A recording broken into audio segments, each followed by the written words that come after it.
The first thing was the light. It was too bright for a battlefield, almost obscene.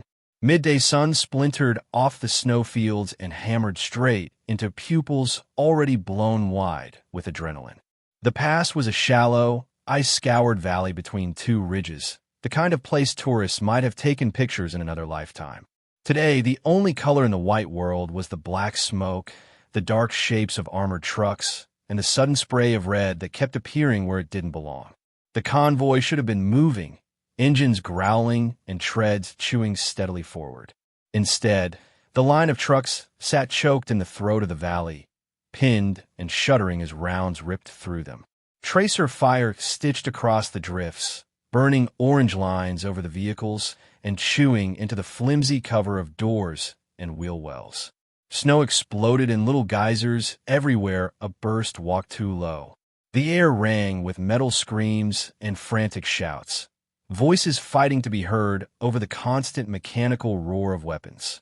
Red One, this is actual. We are in the, say again, we are in the kill zone. The platoon leader's voice bellowed through the clogged net, words chopping off in a burst of static. We need break. Any air on station, any. All they got back was a wash of white noise. Comms are gone, someone yelled from behind a truck, pressing a palm hard against his headset. They're jamming us. I got nothing, sir. Another voice, hoarse and too calm, counted. 1 walking wounded, 2 litter urgent, 1, then ducked as rounds smacked into the vehicle above him, peppering the air with rust and paint chips. On both sides of the valley, the slopes were alive. The enemy had the heights, dug into snow-scooped pockets behind rocks and frozen outcroppings. Muzzle flashes winked in stuttering lines, perfectly placed to rake the convoy, no matter where anyone tried to hide. It was a textbook kill funnel, tight enough that the trucks couldn't turn around, steep enough that no one could just sprint up and out. They were caught on the flat, the worst place to be when everything bad is elevated and looking down at you. A mortar round screamed in, the sound tearing down the valley a half-second behind the impact. It slammed into the snow just ahead of the lead truck, detonating in a bloom of white and gray and red. The blast shunted the armored nose sideways, showering the world in shrapnel and ice and something smoking. On the rear gun truck, the top-mounted gunner flinched too late. Fragments pattered against his armor and bare skin, and he folded down into the hatch without a sound. "Medic!" someone roared. A figure in a Red Cross armband slid through the slush, half crawling, half waiting, boots sliding in crimson mud that had been pristine powder minutes ago. The medic's gloved hands left dark prints as he scrambled past a tire twice his height, incoming rounds spitting the snow around him in a fine mist. "Where the hell is that fire coming from?" The platoon leader shouted, pressed against the engine block of the middle truck, helmet thunking back against metal as he dared a glance over the hood. Everywhere, the answer came. Every ridge, every angle, a dozen overlapping arcs of fire converging on the thin line of steel and flesh in the middle. Someone behind him screamed, "The jammer has to be close. They're drowning us on every frequency. We can't raise command. We can't raise anyone. Sir, the extraction check-in. We'll miss it. Then we hold until they come looking," the lieutenant snapped, though there was sweat in his voice. "Gunners, do not burn your barrels. Short-controlled." On the gun truck, the last working heavy barrel was already glowing a dull orange, breath steaming around the gunner's face as he squeezed off another desperate stream. Shell links clattered down around his boots. Every time he fired, the enemy fire spiked in reply, rounds hammering the armored shield around him like hail on a tin roof. He glanced down at the belt. Almost dry. "Incoming," a soldier yelled. Another mortar round whumped into the far end of the convoy, flipping a smaller vehicle onto its side like a toy. The world narrowed to blast wave tinnitus and a bright, punishing whiteness. The gunner swore, squeezed the trigger one more time. The weapon coughed, bucked, then seized with an ugly grinding sound. The charging handle locked halfway back, smoke pouring from the feed tray. He slapped it, cleared a misfeed by instinct, tried again. Dead. Overheated and jammed, their biggest gun silenced. "I'm black on the 50, he shouted down into the hatch. She's cooked. I got nothing. Then grab a rifle. Someone below held back. Nearby, a private fired until his magazine clicked empty. He fumbled at his plate carrier, fingers numb, came up with another mag and hesitated, looking at the tiny stack of metal at his belt. That's my last, he whispered to no one, then slammed it home anyway. Above them, the ridge lines flashed and flashed and flashed. Another mortar crew had the range now. Their shots walked down the valley, each blast a little closer to the truck where the signals team huddled around a rugged case the size of a footlocker. Inside was an encrypted module, metal and code more valuable than any single body in the convoy. There, one of the specialists shouted, staring past the shattered windshield. They're bracketing us. His officer, face pale but determined, threw himself over the case as another impact tossed him against the interior wall, glass shards knifing past his cheek. On the ground just outside, the platoon leader grabbed a passing corporal's shoulder, dragging him close. We're losing the valley, he hissed. We can't see half of them. We need air. We need anything. As if to prove the point, a round found the medic in the open. He arched, arms flung wide, then dropped face first into the snow and didn't move. Around them, men and women who had never raised their voices in a briefing now screamed with everything they had. Some called for their mothers, some for God, some just shouted wordless rage at the ridge lines. The valley answered with another volley. Then, in the middle of all that noise, something quieter happened. Far above, on a ridge so distant it seemed part of the sky, a single muffled crack punched through the cacophony. It was the sound of a rifle, but not the frantic stutter of automatic fire. It was a clean, measured sound like a knuckle rapped on wood. Downrange, one of the mortar crew, the man with the range card tucked into his sleeve, jerked as if yanked from behind. A dark flower opened on his chest, and he toppled into the snow, his hands clawing at nothing. The tube he'd been feeding sat suddenly silent. For a heartbeat, nothing changed. Then another shot spoke. On the ridge closest to the convoy, an enemy squad leader had his hand raised, two fingers extended, about to signal a flanking team to push down a seam in the vehicles. His mouth was open, mid-shout. He never finished the word. The round took him high in the collarbone, snapping him sideways. His arm stayed frozen mid-gesture for a bizarre instant before gravity reclaimed it. He went down in a spray of powder. The effect was immediate. The flanking team, half up out of cover, blinked and stalled. The machine gun that had been chewing on the rear truck stuttered as its gunner flinched. Shouts echoed up and down the ridge as heads ducked a little lower, trying to figure out where the new threat had come from. Did you see that? A private whispered from behind a wheel, chest heaving. Who's hitting them? Another demanded. The pinned soldiers craned their necks, desperate for any sign. All they managed to see were tiny puffs of powder on a far-off rock face, the snow coughing in little bursts a split second before another enemy silhouette fell. Another crack, and a machine gun assistant pitched forward, his hands still grabbing for a fresh belt. Crack, and a figure leaning over a map board near the mortar tube, jerked backward, papers scattering. They still couldn't see the shooter. On one of the distant ridges, hidden just below the skyline, a pair of gloved hands worked a bolt-action rifle with ritual calm. Glove, bolt knob, smooth stroke back and forward. Brass flicked out of the ejection port, arcing once before disappearing into the white. The barrel rested on a small nest of packed snow, the stock snugged into a shoulder that didn't tremble. Breath steamed around a face buried in a balaclava and goggles. Through the cracked glass of a scope, the world wasn't chaos. It was angles and wind and target order. She exhaled, let the crosshairs settle on an enemy with binoculars and a radio handset, and squeezed. Down in the valley, the platoon leader pressed his back harder against the truck, eyes wide. "Whoever you are up there," he muttered, voice lost in the roar, "don't stop." If this had been a film, the narrator's voice would have slid into the space between shots and screams. They thought she was just a trainee. The voice would say, smooth and cold over the images of muzzle flashes and falling silhouettes.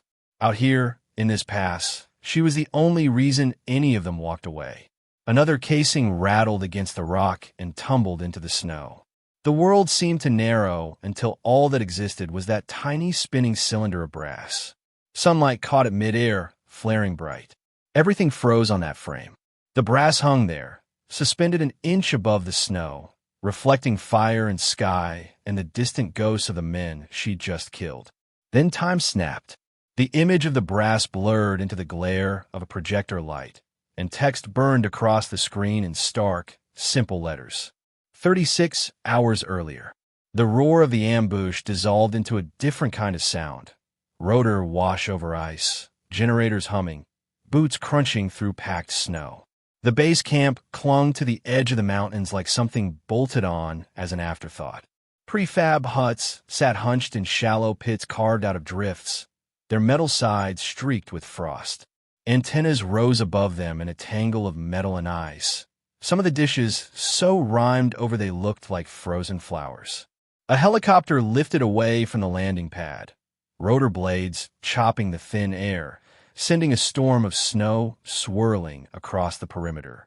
The storm rolled over the stacked sandbags and the razor wire, rattling old, torn plastic and flapping a faded flag. Inside one of the huts, warmth fought a losing battle against the cold. The operations room was barely big enough for the cluster of bodies jammed inside it. A single heater rattled in the corner, pumping out lukewarm air that smelled faintly of dust. Maps and satellite photos papered the walls, overlapping each other like scales. Red grease pencil circles and arrows covered half of them. At the front of the room, a captain in a threadbare fleece tapped the laminated map of the pass with the butt end of a marker. "Route's simple enough," he said. "We take the middle road through the valley here, a line traced through the narrowest point, escort the signals boys to this forward relay node, let them do their thing with the hardware, and bring some very expensive data modules back home." There was a low murmur from the small crowd of soldiers packed into the room. Some stood with arms folded, others leaned against the walls. A few were half sitting on the edge of a table, trying not to knock over a stack of radio schematics. Near the back, almost hidden behind a taller corporal, stood a woman with a long green drag bag propped against her leg. She listened more than she looked, gaze flicking from the captain to the big paper map to the smaller digital one on the screen. A small notebook lay open in her hand, a pen resting across its spine. The corner of one page had been folded back so many times it was soft and gray. "Questions?" the captain asked. "Yes, sir," one of the sergeants said, grinning. "We getting hazard pay for babysitting the wire nerds? Or is the honor of their company enough?" Laughter rippled through the room. Someone clapped a hand on the woman's shoulder, jostling her slightly. "Hey, we're not just babysitting them," the soldier said, loud enough that half the room heard. "We got our own cadet here. Double duty." More chuckles. Someone else chimed in. "Don't worry, we'll make sure she doesn't trip over her own barrel." The woman said nothing. She just slid one step sideways so the hand fell away, eyes staying on the map. "Junior marksman," her file said, attached as extra set of eyes. Most of the people in this room had never seen her shoot, the ones who didn't talk about it much. The captain shot a look at the rowdy corner. All right. You can flex on each other in the motor pool. For now, route is cleared by intel. Drone overflights last 72 hours show minimal movement. Enemy activity in the region is assessed as scattered, low-grade, mostly harassment at outlying checkpoints. That said, we don't get cocky. The pass is tight. We keep spacing. We keep eyes up. He tapped his marker on a circled X along the route. This choke point here, we don't dawdle. In and out. No sightseeing. At the back, the woman frowned. On the laminated surface, there were faint ghost lines. Handwritten notes from another patrol, half erased. A little scribble next to the choke point that didn't match the captain's neat printing. It looked like someone had written "too quiet, check alt path," and then tried to wipe it off. She traced the route with her eyes, following it into the narrowest point of the valley, where the road pinched between two slopes like a finger and thumb. Her pen twitched in her hand, almost of its own accord, marking a tiny dot on the page in her notebook where the map's choke point sat. The briefing broke up a few minutes later. The crowd loosened, the tension bleeding into chatter as people began to file out. Plans were half-spoken, arguments about seating priority kicked off in low voices. Someone cracked a joke about who'd get stuck next to the nervous signals guy who always puked on switchbacks. She lingered, stepping closer to the map once the majority had passed. Up close, the smudged pencil lines were clearer. The old route had been slightly different. A little wider around the valley, not straight through its throat. Her eyes narrowed. Bootsteps creaked on the plywood floor behind her. "Something wrong with my line, marksman?" a voice asked. She turned her head. Sergeant Cole stood there, arms folded, expression somewhere between amusement and impatience. His beard had snow in it from his last smoke break, little specks melting on the floor. "The notes," she said quietly. Her voice didn't carry much. The previous patrol marked a different route. They flagged the choke point and suggested an alternate. Cole snorted. And someone erased it," she said. "Badly. That route was 3 weeks ago," he said. "Snow shifts, intel updates. Hire said middle road is clear, so we take middle road. That's how this works." She hesitated, then pressed on. "Sir, the choke point's a perfect spot for an ambush. High ridges on both sides, limited maneuver space. If they've been watching our patterns. Comms intel says no concentrated force in that sector." He cut in, tone edging toward annoyance. "Just scattered fighters. Harassment. They don't have the mass to set up what you're picturing." "That's what we thought last time," she said before she could stop herself. His eyes flicked, just for a second, to the worn patch of cloth sewn to the inside of her sleeve. Then away again. "This isn't last time," he said. "We're on the clock, marksman. Stick with your squad, follow the plan, and you'll be fine." She thought of all the times follow the plan had turned into "I can't believe this is happening." She wanted to say that. Instead, she just nodded. "Yes, Sergeant." He clapped her arm, lighter than the joking slap from earlier. "Relax. It's a milk run. You'll be back to polishing that rifle in no time." After he left, she stood for another few seconds in front of the map. Her gaze dropped to the choke point, then to the broader valley that surrounded it. She could almost see the ridges in her mind already, the lines of fire slanting down. Her pen moved. In her notebook, she copied a rough sketch of the valley, adding a little mark on one side where the slope looked steep enough for a blind gully. Outside, the wind knifed through the camp. She pulled her parka tighter as she stepped out of the hut, the sudden cold blasting the brief warmth from her face. The motor pool was a ragged row of armored trucks and smaller vehicles, their green and tan paint schemes dulled by layers of fine dust and ice. The snow around them was trampled into gray slush by 100 boots and tire tracks. As she walked past, something caught her eye. Near the far edge of the pool, beyond where the usual tire patterns crisscrossed, there were fresh marks. Deep tracks that led toward a narrower spur road most of the convoy never used. Boot prints beside them, heavier than a single sentry's, heading the same direction. The tracks were recent. Snow had fallen lightly overnight, and these hadn't had time to vanish under a fresh layer. Whoever had driven out that way had done it either late last night or very early this morning. She followed them a few steps, enough to see that they headed toward the same valley the captain's map had highlighted. Someone else had been interested in that route. She turned, scanning the perimeter wall and the towers. No alarms. No one shouting about breaches. The camo uniforms moving along the catwalks belonged to her side. Her radio crackled. "Convoy briefing +10.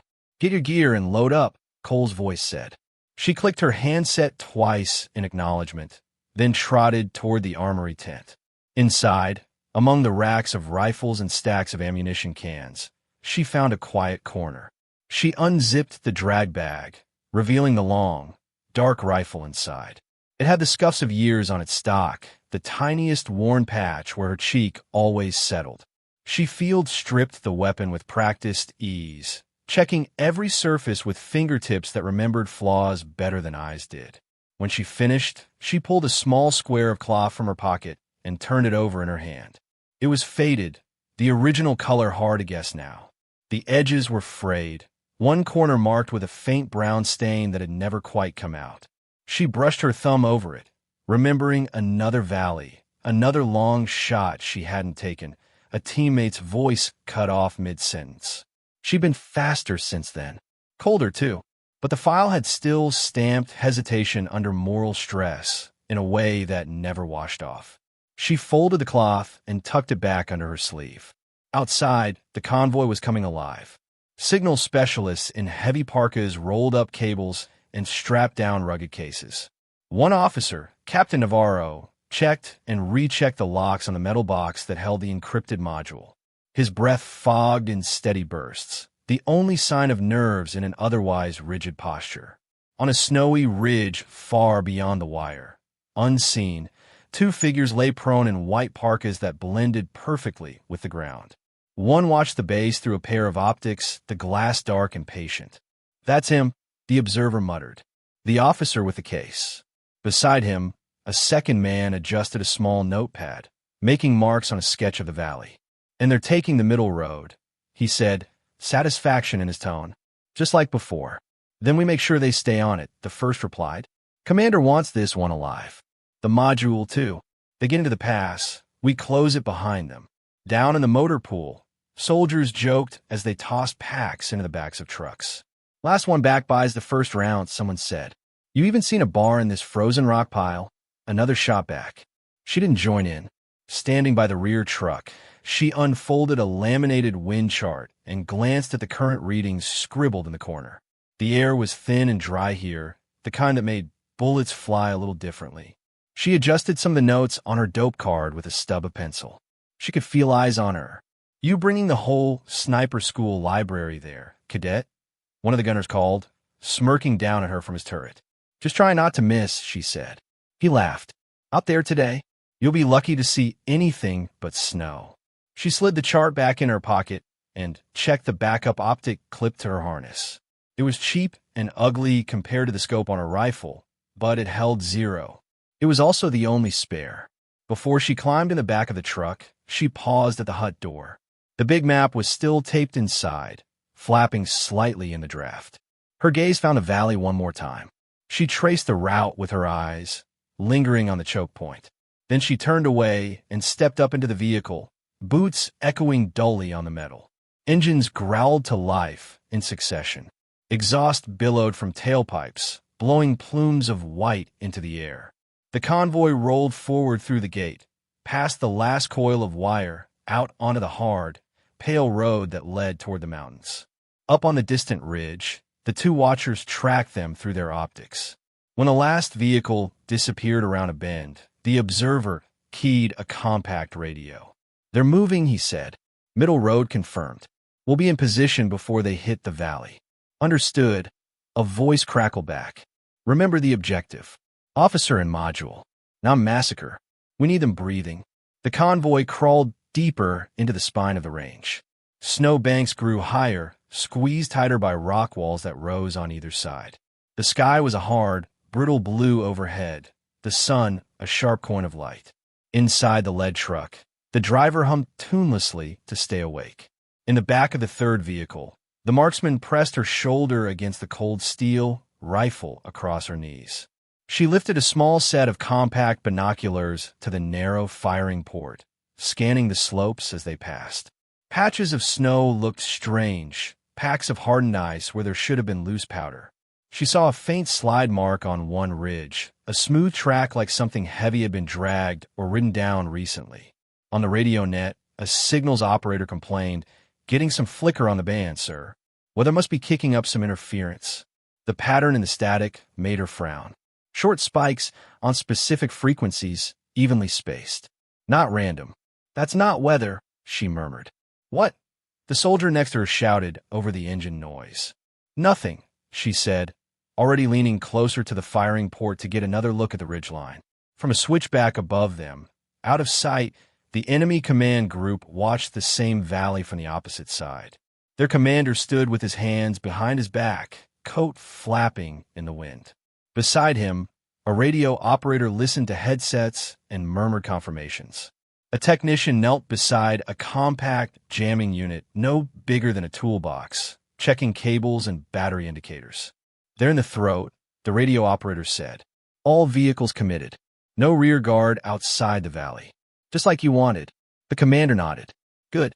Wait for the lead truck to reach the narrowest point, then close the door behind them.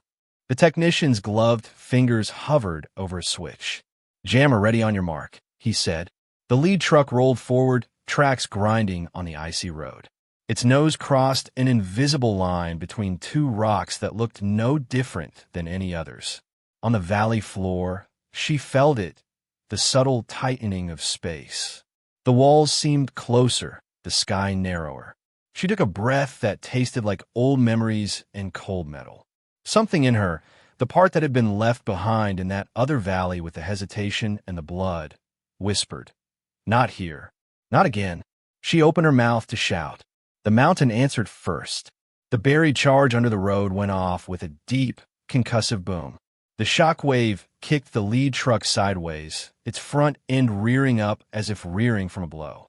The vehicle rolled, snarling, and slammed onto its side in a spray of snow and shards of undercarriage.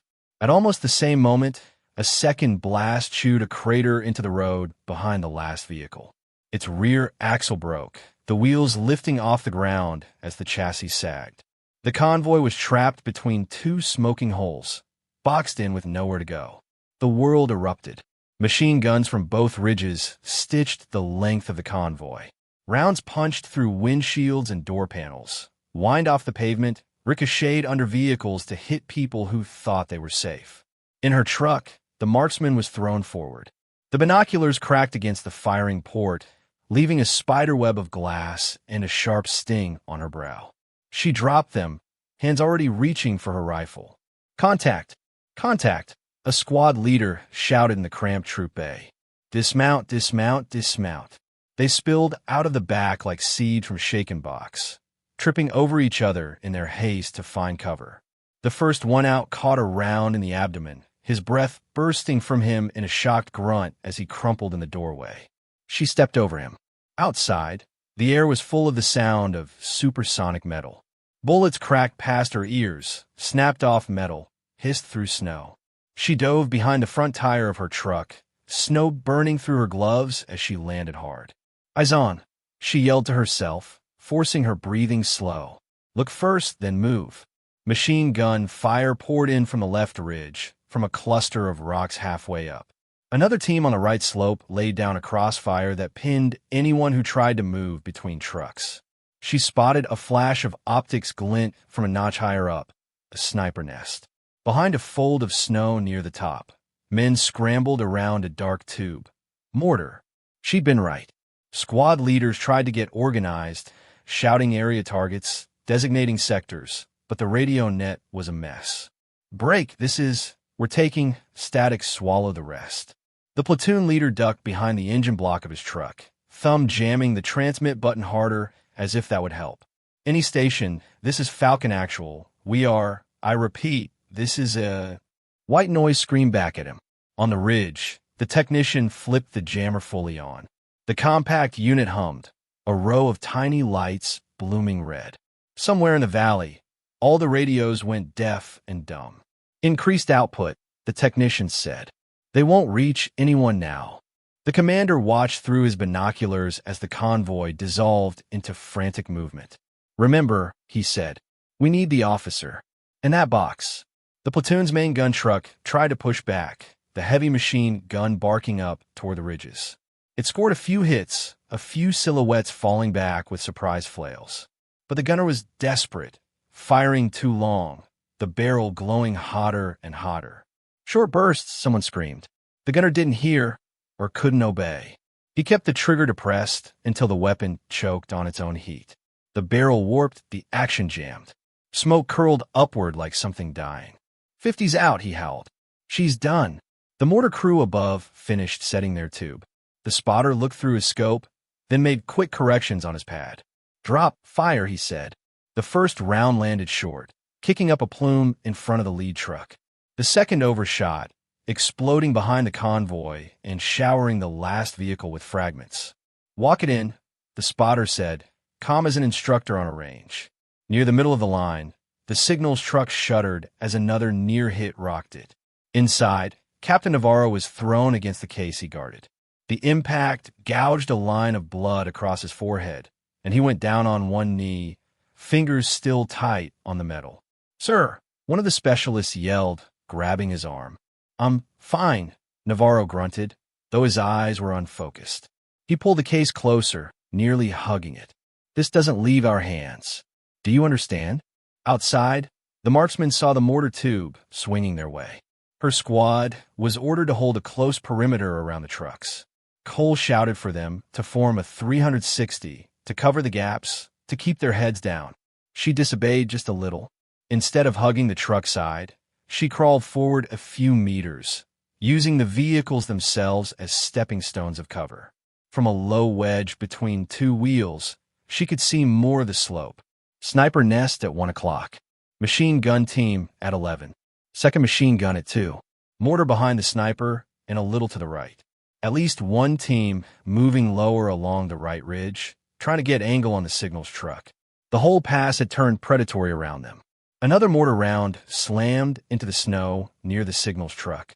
The blast tossed one of the specialists like a rag doll, his body slamming into the side panel and sliding down, leaving a smear. The concussion knocked Navarro fully off his feet. He hit the deck, the case trapped under him as he lay stunned. She saw the bloom of red through the wave of snow. "Officers hit!" someone screamed.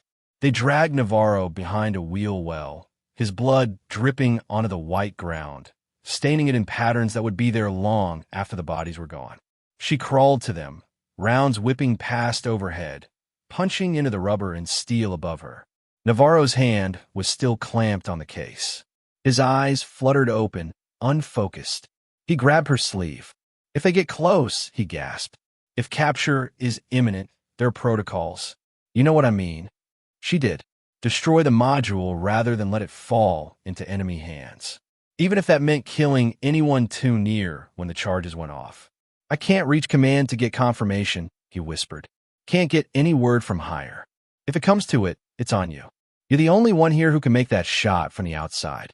The moral weight sat on her shoulders like another pack. Blow the case. Maybe kill Navarro and anyone holding it. Or hold fire and risk the network they all depended on. She looked back up the slope. Enemy fighters were adjusting their positions, flowing like water around the rocks. They didn't push for the kill.